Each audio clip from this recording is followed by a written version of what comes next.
A termodinâmica lida com sistemas macroscópicos, sistemas com um grande número de constituintes, né?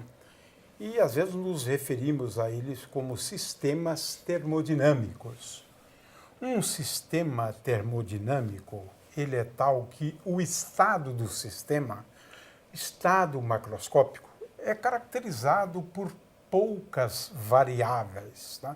A gente usualmente usa P, V e T, mas nem sempre precisamos das três, né? Porque existe uma equação de estado, né, que estabelece uma relação entre essas três grandezas físicas, né? A termodinâmica estuda também processos. O que são processos? Processos correspondem a uma sucessão de transformações de estado, por exemplo, né? E nós temos muitas vezes interesses em processos, né, especiais, né, que ocorrem sob determinadas circunstâncias, né, de forma que esses processos recebem nomes especiais, né? Um processo isobárico. O que é isso? Você tem um processo, um conjunto de transformações, né, de tal forma que o sistema termodinâmico se mantém à mesma pressão. É disso que nós estamos falando, não é isso, Cláudio? Exatamente. Então, o Cláudio agora vai ilustrar, né, um processo isobárico por meio desta experiência. Ok. Isso aqui é importante, essas transformações para as máquinas térmicas, né? Que em cada fase, em cada mudança de estado, você tem as transformações isobáricas, isotérmicas, isovolumétricas. Aqui, nesse caso, vai ser a isobárica. Então, para isso, tem um balão volumétrico, todo fechado, aqui uma seringa, né, que eu colei aqui, uma saída, uma torneirinha.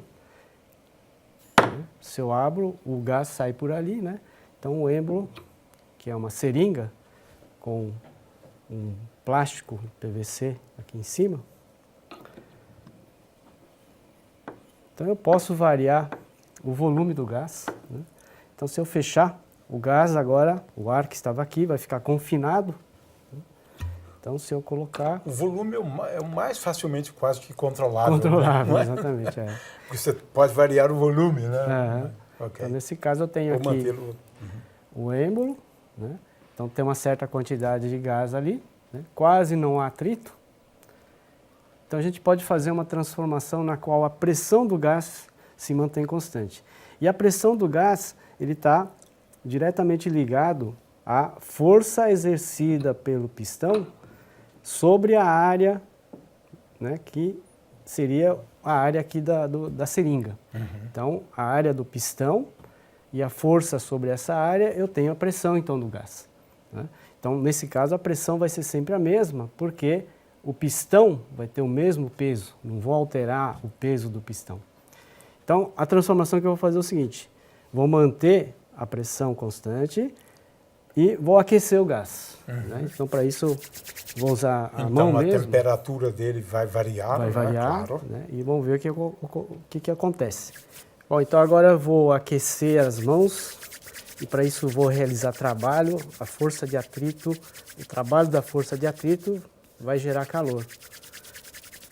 E vou usar as mãos para aquecer o balão e, consequentemente, o gás no interior do balão.